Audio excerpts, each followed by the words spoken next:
তখনও সামনে আসেনি ভোটের সম্পূর্ণ ফলাফল। চলছিল দফায় দফায় গণনা পর্ব।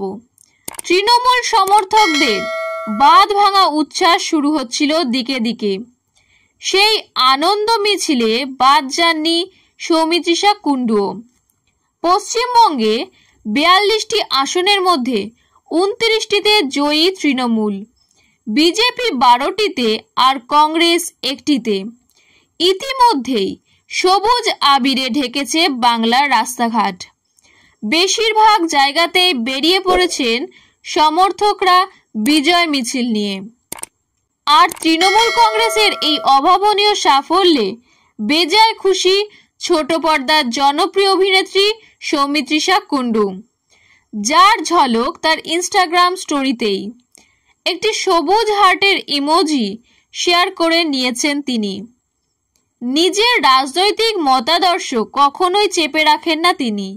মমতা বন্দ্যোপাধ্যায়ের প্রতি তার যে আবেগ তা এর আগেও চোখে এসেছে। এমনকি বর্তমান লোকসভা নির্বাচনের প্রচারেও ভাগ নিয়েছিলেন। ব্যারাকপুরের প্রার্থী পার্থ ভৌমিকের হয়ে প্রচার করেন তিনি। সঙ্গে ছিলেন রাজ চক্রবর্তী। ভোটের রেজাল্টে জয়ী পার্থ। অন্যদিকে ঘাটালে জয়ী সৌমিত্রিষার প্রধানের নায়ক দেব। এবার জিতে হ্যাট্রিক করেছেন বাংলার এই সুপারস্টার।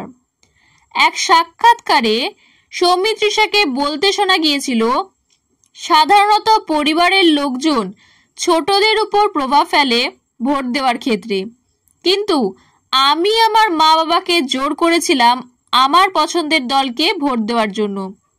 শুনেছিল বলে মনে হয় না। সঙ্গে মিঠাই নায়িকার পরামর্শ ছিল, সব দলেরই ভালো মন্দ আছে, যাকে ভোট দিলে একটু কম অসুবিধায় থাকা যায় তাকেই ভোট দেওয়া উচিত।